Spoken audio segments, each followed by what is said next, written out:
Muy buenas noches, saludos cordiales a todos, muy buenos días a quienes nos ven en la mañana o muy buenas tardes a quienes vean el video en la repetición. Aquí estamos otra vez para compartir con ustedes una conversación entre amigos. Esta vez solamente estaremos con Hugo Valderrama, quien se encuentra en la ciudad de Cochabamba. Buenas noches, Hugo. Hola, José Luis, buenas noches y saludos a tu audiencia. Yo volviendo de casi 2 o 3 semanas, creo. Estaba ausente por temas laborales y, bueno, dispuesto a ver la coyuntura económica del país, ¿no? ¿Cómo ves tú la situación del país por la apariencia que siempre nos da el gobierno, Huguito? Es que las cosas andan bien, tan bien anda la economía que ni siquiera necesitamos ayuda internacional para sofocar ese incendio que todavía se produce en estos momentos en la Amazonía. Hay focos importantes que no han sido controlados. El gobierno nos dice no necesitamos ayuda en un principio y aún sigue insistiendo en esa idea, aunque ya ha comenzado a llegar alguna ayuda. He visto que está llegando ayuda de Francia, por ejemplo, de algunos bomberos, en fin. Pero la situación económica por debajo es diferente, ¿no es cierto? ¿Cómo lo ves tú? Mira, yo tuve un roce hace un par de semanas con gente, con el ministro de Economía directamente, ni siquiera con gente de bajo rango. Con Luis Arce Catacora. No, con el viceministro, Ya. que me respondió un artículo en un periódico en Santa Cruz. Inclusive a Sobán me llamó terrorista financiero. Fue muy divertido esa semana, porque en realidad lo único que yo hice fue mostrar los datos que la misma asociación de bancos había mostrado. ¿Por qué Y es que terrorista financiero? ¿Estabas haciendo algún pronóstico catastrófico, algo así? no, lo único que dije fue de que con el ritmo de crecimiento de las utilidades de la banca, porque ellos mismos dicen que están creciendo menos, que sus utilidades son menores respecto, o sea, ellos mismos muestran datos donde su rentabilidad ha bajado en los últimos años. Yo he dicho que eso es un mal sinónimo, básicamente porque el Estado ha intervenido el precio más importante de la economía. El precio más importante de la economía es la tasa de interés. O sea, el problema es de que mientras no se comprenda o sea, la importancia de la tasa de interés en una economía, no se va a entender que eso no se trata de usura, ni de monopolios, ni de oligopolios, sino simplemente se trata de la cantidad de ahorro que hay en el mercado nacional, ahorro que debe ser destinado a la inversión. Si yo no entiendo que mientras menos ahorro haya, va a existir más tasa de interés y que la única forma de bajar la tasa de interés es incrementar el ahorro, y yo fuerzo a los bancos a prestar demasiado a tasas de interés bajas, lo que estoy haciendo en primer lugar es crear una burbuja, ¿ya? Entonces yo voy a forzar una burbuja, que eso va a inflarse y en algún momento se va a reventar. Esa política se ha aplicado en los Estados Unidos la década pasada, se ha aplicado en Zimbabue hace poco, ¿no? Y Zimbabue tiene la hiperinflación más alta del mundo de los últimos años. Se ha aplicado en Argentina. O sea, donde se ha aplicado esa política acabas igual, porque lo que haces es dar la apariencia de que hay más ahorro disponible en la economía, por lo tanto, los inversionistas se ponen a hacer inversiones altamente riesgosas, cuando en realidad no se puede responder a esa demanda real, ¿no? Pones a los bancos en dificultades, ¿no? Porque los pones en dificultades de liquidez, porque les estás obligando a prestar más dinero del que realmente tienen. Y el sistema financiero es una especie de termómetro. Lo que le pasa al sistema financiero le va a pasar a la economía en total. Entonces, básicamente es lo que yo dije, y obviamente no les gustó, ¿no? Porque esta gente piensa y te vende el cuento de que la economía de Bolivia está blindada. Y la lógica de ellos es que mientras más gaste el Estado, más blindado estamos, lo cual no es cierto. Ya, Zimbabue, por ejemplo, era un estado donde se gastaba todos los días millones de dólares y la economía estaba destruida. Entonces, un Estado gastador no es sinónimo de una economía blindada, como te quieren hacer creer hoy. Ahora, el tema de la Amazonía es un caso paradójico, ¿no? Estamos vendiendo cada vez menos gas. Entonces, si el modelo del Estado es gastar mucho, necesita vender algo. Entonces, la idea era empezar a vender etanol. Por eso es que se ha firmado ese decreto para que en la Chiquitanía se siembre soya y azúcar, básicamente, para producir etanol. O sea, fíjate, a nombre de biodiversidad, porque soya y caña de azúcar. Claro, los ecologistas te dicen, vamos a reducir el consumo de hidrocarburos, te han quemado 1 millón de hectáreas. Se les ha salido el fuego de control. Entonces, ahí está el gran problema de la famosa economía la economía pues manejada por el Estado, ¿no? El famoso centralismo, que funciona en primera instancia, pero luego destruye el total de la economía, básicamente porque la gente no ha entendido la teoría del ciclo. La teoría del ciclo es forzar al consumo en el corto plazo, pero destruir el ahorro en el largo plazo, que es lo que comúnmente se consigue cuando se mete este tipo de políticas, ¿no? Manipulando la economía, forzando el gasto público, inyectando demasiado dinero. Entonces, esto crea una falsa sensación de bienestar. Además, si consideramos la forma en la que se ha metido el PIB, y esto a mí, mira, no es la primera vez que yo tengo problemas con la gente del Ministerio de Economía, debe ser la tercera o cuarta, ¿ya? Yo me acuerdo, una fuerte que yo tuve fue cuando el gobierno presumía del crecimiento del 6.5% versus el 4% de Chile el mismo año. Algunas, ¿no? Entonces decía, fíjense nosotros que somos al 6.5 por ar. Entonces, no les gustó mucho la idea, porque... Hola, ¿sí, sí, me escuchan? Estamos bien. Se cortó un momento, pero seguí. Ok, entonces yo les contestaba que no es lo mismo crecer que engordar. O sea, la economía chilena había crecido al 4% y nosotros habíamos engordado al 6%, que no es lo mismo. Porque básicamente el crecimiento de la economía chilena significaba ahorro, inversión, fortalecimiento de su sistema financiero. En cambio, nuestro era básicamente engorde del aparato estatal. O sea, estábamos convirtiendo la inflación en crecimiento. Estábamos haciendo una jugada semántica nada más. No les gustó. Me llamaron antipatria, vendido del imperio, lo que siempre te llaman, y bueno, la última que me pusieron fue terrorista financiero. Entonces, el problema está en ese, José Luis, o sea, en que cómo se mide el crecimiento en Bolivia. Ya mientras no entendamos que la economía es un asunto de partes privadas, o sea, porque sobre todo la economía es un tema de información, ya es un tema de información.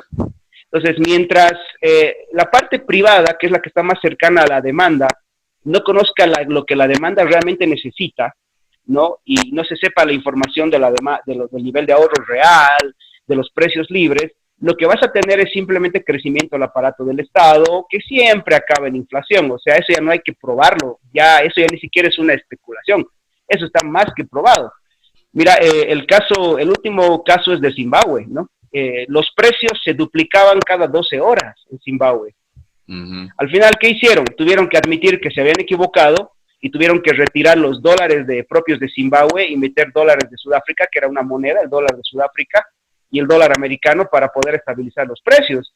Yo he puesto fotos ayer, y son fotos reales, ¿no? De cómo la gente de Zimbabue iba a cobrar sus salarios en carretilla, ¿no? O sea, ibas con carretilla y salías con tu carretilla llena de billetes.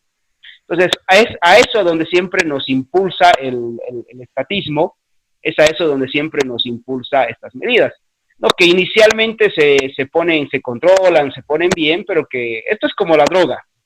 Ya, la droga te da sensación de bienestar en el corto plazo, pero en el largo plazo te destruye. Entonces, es lo mismo, la inflación es adictiva por eso. A mí me parece que lo que el gobierno hace es concentrarse demasiado en las mediciones macro. Nos dice la economía a nivel macro está bien y siempre el dato que más maneja es el dato del crecimiento global, el PIB, el Producto Interno Bruto, y nos dice este año va a estar por encima de 4.5, 5, y por eso va a haber doble aguinaldo, por ejemplo, ¿no? Ya, inclusive ahora ya han dejado entrever que va a haber un doble aguinaldo, pese a que estamos entrando recién a septiembre, y eso va para diciembre, para febrero, y aún muchas personas en el país no entienden cómo es que el gobierno puede pronosticar un crecimiento económico de unos meses que todavía no han sucedido. Me parece que hay demasiada concentración en lo macro, pero donde la realidad se puede ver es en el bolsillo de la gente normal, la gente común. La realidad dice en nuestro país, Hugo, que no hay empleo. Hay muchos profesionales que están sin empleo, estamos sin empleo, muchos trabajando en aspectos más informales o de manera independiente. Hay muchos que no son profesionales, que también están trabajando en otras áreas. Un tema de fondo, y a mí me llama la atención que los candidatos, por ejemplo, no tocan este tema del empleo. No hay ninguna promesa del empleo. El gran empleador en Bolivia es el Estado en sus tres niveles descentralizados. El Estado grande, las gobernaciones y las alcaldías municipales. Como son los grandes empleadores, han engordado demasiado, sus presupuestos se han inflado a todo nivel, hay una burocracia tremendamente abultada en esos tres niveles, alcaldías, gobernaciones, pero digamos a nivel del que puede dar un empleo más seguro, más sostenible a largo plazo, que es el empresariado, no hay incentivos serios, excepto ha aparecido ahora un empresariado, vamos a llamarle una burguesía ligada al régimen muy fuerte, muy poderosa, inclusive en Santa Cruz, pero el total del total de los empresarios, no sé qué porcentaje representa ese sector ligado a los negocios del Estado con el gobierno. Claro que en la historia de nuestro país, Hugo, también sabemos que los empresarios han medrado, han vivido, sobre todo de los negocios con el Estado. Pero hay un sector empresarial que estaba surgiendo con cierta fuerza en los últimos, hace unos 15 años, 10 años, que trataba de producir por su propio esfuerzo, que no ha sido incentivado en los últimos 10 años. Prácticamente hay muchas empresas que se han cerrado, han desaparecido, quedan muy pocas empresas que están sobreviviendo como pueden. Hay empresas que no están pagando salarios durante 2, 3 meses con mucho retraso, porque aunque parece que hay mucho dinero circulando en nuestra economía, lo cierto es que hay sectores en donde falta el circulante, falta el efectivo, Hugo. Eso es lo que yo percibo acá en Santa Cruz, que se considera que es algo así como el centro económico de Bolivia. Eso es lo que yo percibo desde acá. A ver, el problema es de que para el gobierno lo macro es lo que les pasa a ellos.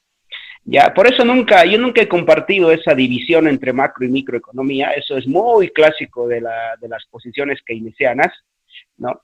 En realidad, lo macro acaba siendo el Estado. Por eso es que les encanta el PIB, ¿no? El PIB es un indicador con errores, y errores fundamentales.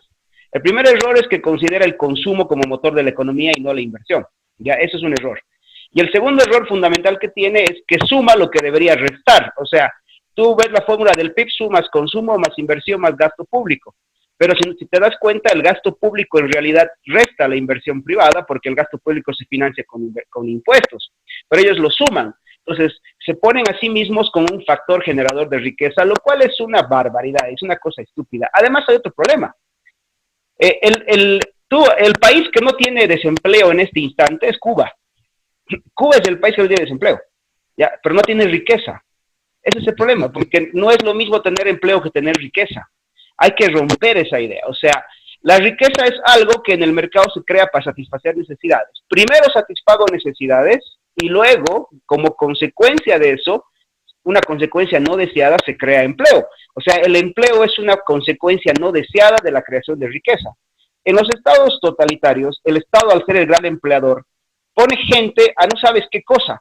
Por lo tanto, distorsionas la creación de riqueza. Por ejemplo, en Cuba hay empleados para controlar tu calle, ya, pero no hay riqueza porque no hay pan, no hay leche, no hay medicinas, o sea, te das cuenta, porque no hay bienes básicos. Sí hay empleos del Estado, pero no hay riqueza. Entonces, crear empleo es muy fácil, porque yo puedo volver a todo el mundo dependiente del Estado. Lo que es difícil es crear riqueza. Entonces, ahí está el conflicto. O sea, en realidad en Bolivia lo que no hay es riqueza, lo que se está destrozando es la capacidad empresarial del país. Por eso es que cada vez vas a notar que hay menos empleos, o sea, menos riqueza. Y te vas a fijar que inclusive gente que ha estudiado para trabajar en el sector privado hoy día es empleado público. Y aquí en Cochabamba, por ejemplo, tú vas a ver las oficinas de la alcaldía, 10, 12 muchachos que son ingenieros financieros. 10, 12 muchachos que son, o sea, hay otros muchachos que son ingenieros comerciales en el sector público. ¿Por qué? Porque el sector privado, que es para lo que ellos están formados, no existe. Entonces, ellos están trabajando en cualquier cosa que no genera riqueza, sino simplemente burocracia. O sea, llenarte de burocracia no es... Y ese es el problema. Ellos creen que llenarse de burocracia te reduce el desempleo. Por ejemplo, el indicador de desempleo es un mal indicador. O sea, lo que se tendría que medir es el indicador. Siempre el indicador principal debería ser el indicador de ahorro. Pero no, en el país eso no existe. O sea, se está confundiendo riqueza con empleo, estado gordo con crecimiento. Entonces, ese es el gran problema. Estamos cayendo en los mismos trucos semánticos de los que caen estos países, ¿no? Yo te digo, lo mejor que le puede pasar al país es tener inversión privada, es tener largo plazo generación de riqueza, satisfacción de necesidades. El principal problema de la economía, José Luis, es la escasez de bienes. Entonces, ese es el problema a solucionar. Tú solucionas la escasez de bienes y ahí empiezas a crear empleo, ahí empiezas a ver inversiones, ahí empiezas a tener todo lo demás. Pero mientras no soluciones la escasez de bienes y tú pongas gente burocrática, puedes tener todo el mundo empleado, puedes tener todo el mundo trabajando, pero vas a tener situaciones paupérrimas como por ejemplo la de Cuba. No, ese es el problema, que estamos destruyendo riqueza en el largo plazo. No, y ojo, mira el tema de las reservas internacionales. Yo he visto ayer un artículo de un amigo, Mauricio Ríos, me escribe, y estamos con una pérdida acelerada de reservas internacionales, lo que significa que en algún momento el tipo de cambio va a tener que dispararse. ¿Ya? Entonces, al dispararse el tipo de cambio, lo que vas a hacer es, de una sola noche, vas a volver 25. Imagínate que el tipo de cambio se devalúe 13% de hoy al lunes. Entonces, lo que vas a hacer es que en 48 horas la gente es 13% más pobre. Así es, terrible. En 48 horas, o sea, ese es el problema. Entonces no se está controlando. Y ojo, ellos están asumiendo que el tipo de cambio se va a mantener porque les van a seguir prestando plata para sostener el tipo de cambio, que en algún momento se va a reactivar el gas. Están en eso, o sea, ellos no están preocupados de lo que realmente está pasando, ¿no? Así es. ¿Tú crees que se vienen días negros? Hay algunos que pronostican que se vienen días negros y dicen, mire, se va a poner tan difícil la cosa, ¿por qué no hacemos que se queden nomás ellos para que lo sigan manejando y que enfrenten aquella tormenta que se avecina? Se avecina económicamente una tormenta muy complicada, entonces que enfrenten los que lo provocaron, es decir, los del mismo gobierno. ¿Tú piensas de la misma forma? Sí, porque, o sea, a ver, ellos, si no ganan, va a pasar lo mismo que con Macri, ¿ya?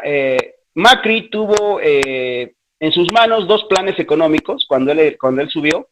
Yo estaba muy ligado al equipo económico que le asesoró de la siguiente forma. Le dijo, mire, señor presidente, su principal problema en este instante es acabar con la inflación. Para eso haga lo siguiente, dolarice la economía argentina y ya no más.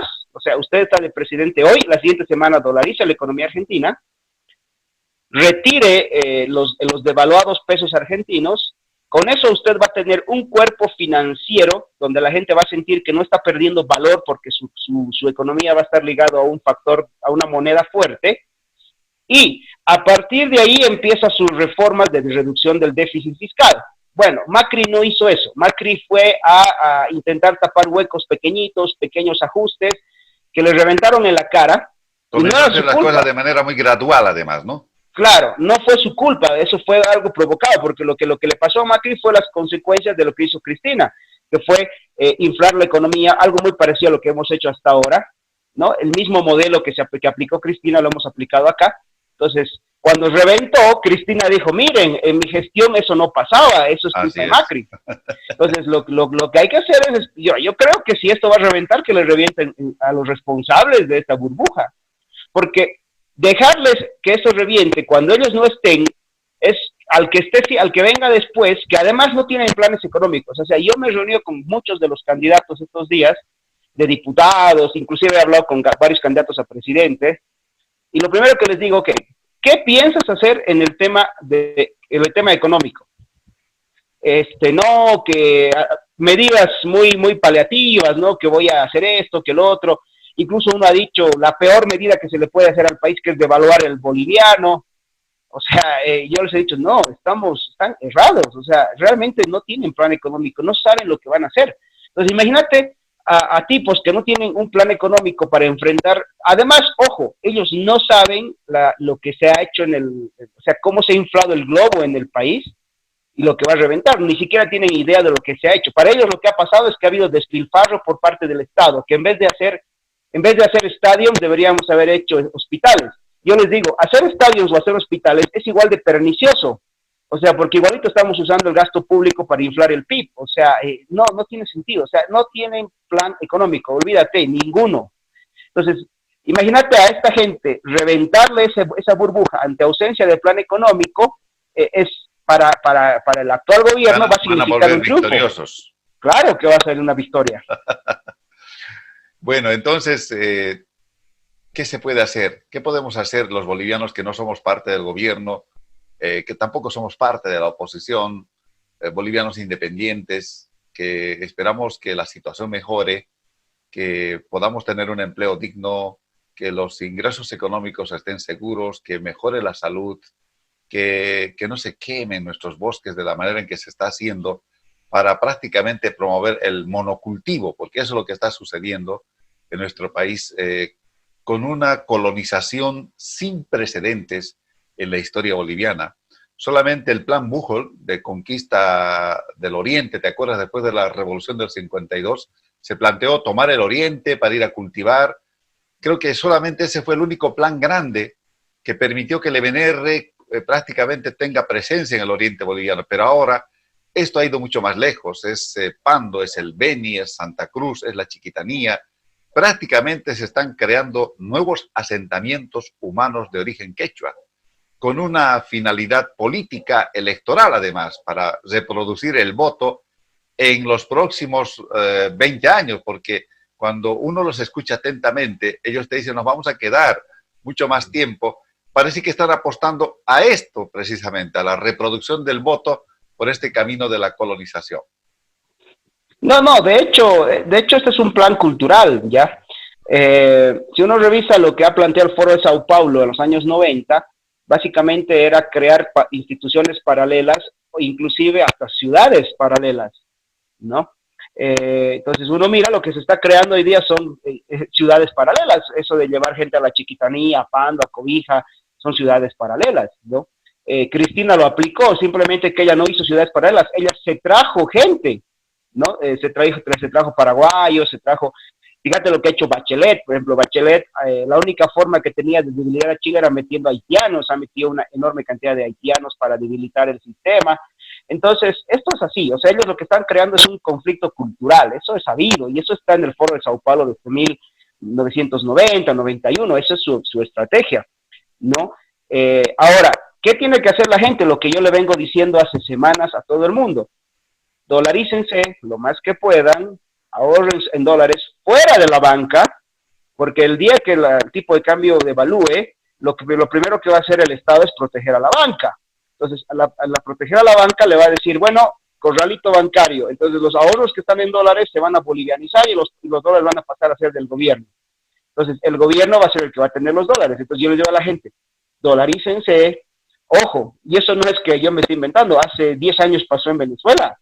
Ya en Venezuela inclusive la policía tenía el derecho de entrar a tu casa a sacarte los dólares de tu caja fuerte. O sea, órdenes judiciales, o sea, a ese extremo. Entonces la economía destruida... ¿Y cómo se puede dolarizar uno fuera de la banca? ¿Dónde lo ponen los dólares? ¿Bajo el colchón? Claro, en un lugar seguro, porque la banca hoy, por ejemplo, no está bien, o sea, está con un problema serio de liquidez, lo dicen los mismos banqueros, y si tú comparas los índices banqueros de Bolivia versus Chile, de Bolivia versus Paraguay, inclusive de Bolivia versus la misma Argentina, te vas a dar cuenta que los índices de rentabilidad de Bolivia son los más bajos de la región. O sea, la banca boliviana es la que menos gana en toda la región. Entonces, yo les he dicho siempre, dolarícense. El otro día un amigo que se estaba casando, un amigo joven, me pide un consejo porque su papá les estaba regalando $50,000, ¿no? Entonces le digo, ¿qué haces? Mira, cómprate un pasaje a Panamá, vete a Panamá y en Panamá con tu esposa abran una sociedad de interés particular para los $50,000 y eso que sea tu inversión de largo plazo. Aquí no pongas un peso, porque o sea, yo no soy un tipo que te quiera ver suicidado. Oye, con razón los banqueros, o digo el ministro, con razón te ha dicho terrorista financiero, porque estás planteando llevar el dinero fuera del país, ¿no? Claro, o sea, pero a ver, en Argentina, ¿quiénes se han salvado? ¿Quiénes se han salvado en Argentina? En Argentina, de las últimas 3 devaluaciones que han nacido en los últimos 5 años, se han salvado los precavidos, ¿no? O sea, yo tengo un amigo que le di el consejo hace unos 5 años, le dije, mira, se va a devaluar el peso argentino, dolarízate mientras puedas y no te salgas de tus dólares. El tipo pudo salvar estos últimos 4 años de crisis financieras porque él tenía dolarizada su economía. Entonces, él iba y cambiaba $200 que le duraban un mes y medio, ¿no? Con eso más su trabajo, entonces él se pudo aguantar. ¿no? Y fíjate lo que hicieron los grandes capitales argentinos hace 2 años, toditos se fueron a Andorra porque sabían que esto iba a explotar. Entonces, al fin y al cabo, el economista no tiene que servirle al Estado, el economista tiene que servir a la gente. El gran problema de mis colegas es que le hacen caso, son empleados del gobierno y le sirven al gobierno, no a la gente. Entonces, yo les digo a la gente, siempre cuida tu propia espalda, no te sacrifiques, porque, mira, se viene una hiperinflación, tu dinero no vale nada, el gobierno no te va a ayudar. Así O sea, nadie te va a ayudar, tienes que cuidar por tus propios méritos, ¿no? sí.